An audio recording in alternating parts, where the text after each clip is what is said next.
Nga pala, nag-charge ako ng preyon ngayon dahil walang lamig yung aircon, kulang sa preyon. Sabi na mayari, charge lang tayo muna ng preyon. Ginan ko. Tapos yung fan dito, ayan, nag-automatic naman. Yung fan dito, ayusin ko to. Idle yung fan, or really. Titingnan ko, tichikain ko kung anong naging problema. Kasi nilagyan lang naman to ng auxiliary dito at wala naman talaga dapat yan dyan. Ang ganda naman yung cooling fan niya. So try ko na rin ayusin kasi sigurado ko irereklamo niya yan bakit hindi umaandar. Try ko gawin yan. So yun na ngayon yung andar ng makina. Yan. Wala nang palag. Papansin ninyo ang vlog na yan. Yung patayin mo nga muna aircon.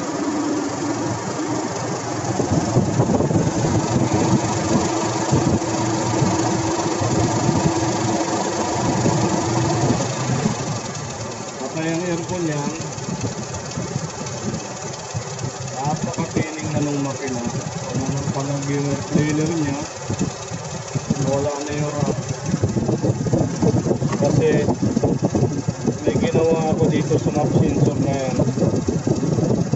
So yung ginawa ko sa map sensor na yan, doon sa unang video ko pinakita ko naman mayroon akong ginawa dyan bakit kumino ito. Tapos yung RPM niya doon sa loob, hindi na siya babataas, hindi na babataas. Yan. Ayan, titingnan nyo kung gaano ka-stable na ngayon siya. Ayan.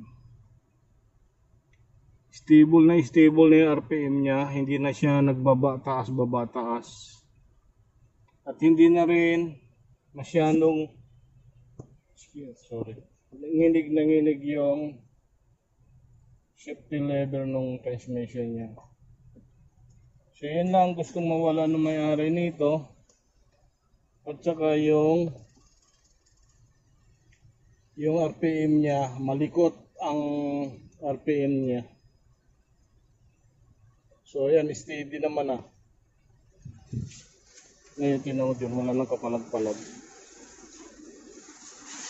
Iayos ko na lang ito muna itong preyo nito at saka yung cooling fan nito. Diba? Andali nga, aircon nga natin. Doon ka nga sa kabila. Ay, dito na lang siguro. Hawak ko kasi itong power bank kalawak. Hindi, aircon mo nga. Andali. Sige, yan. Yan. Yan yung aircon niya. Nasa uno siya. Patay mo yung aircon.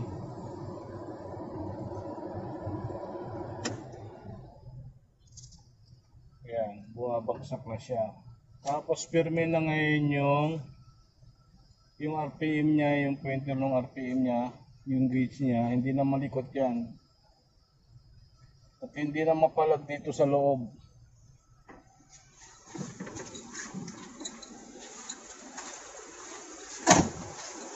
So, nakuha na yung problema ng idle rough niya.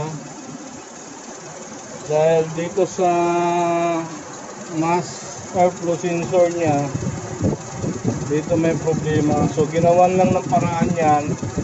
Yung paraan na ginawa ko dyan,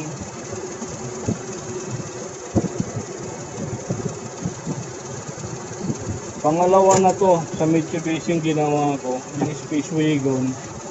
Kung makikita mo dyan, yan ang paraan dyan. So, mayroong kinukuhang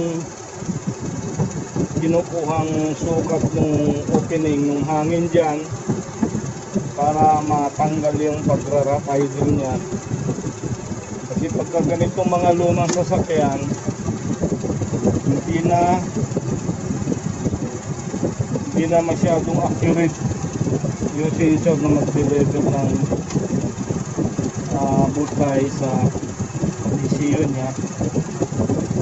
So doon nakikita na nagkakaroon ng rough idle siya. Ayan, naka-aircon naman.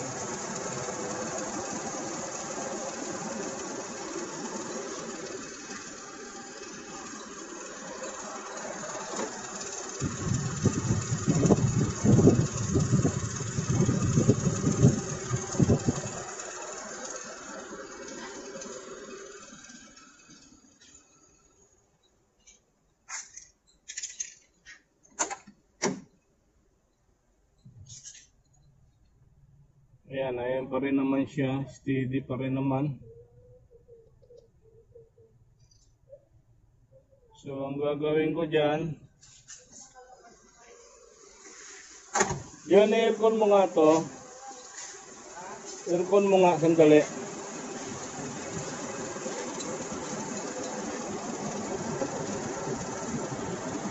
Dapat pag naka-aircon yan, sumasabay ito. Kakabit ko muna to. Yung relay niya, kasi ito yung relay para dyan sa pan na yan.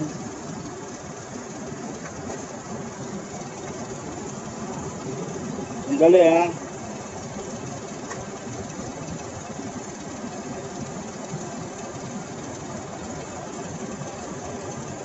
Sige na, aircon mo nga.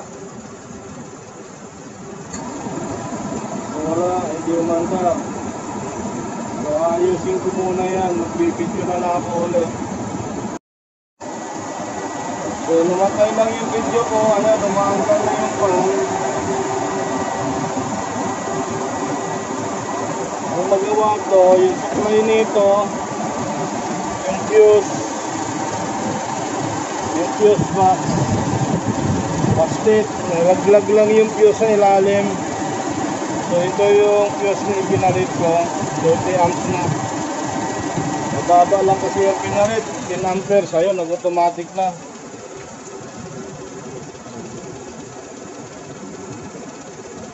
Antayin ko na lang ulit ang pag-automatic nito.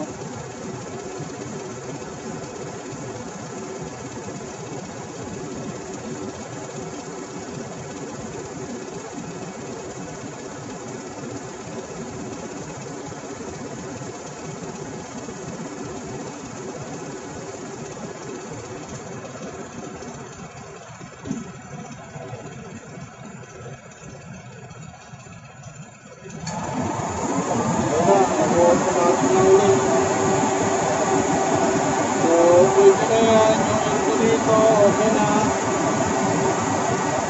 Ayan yung suction nya. Halos 32 lang, 35. Okay na yan. Kakabit-kabit ko na lang ulit ito.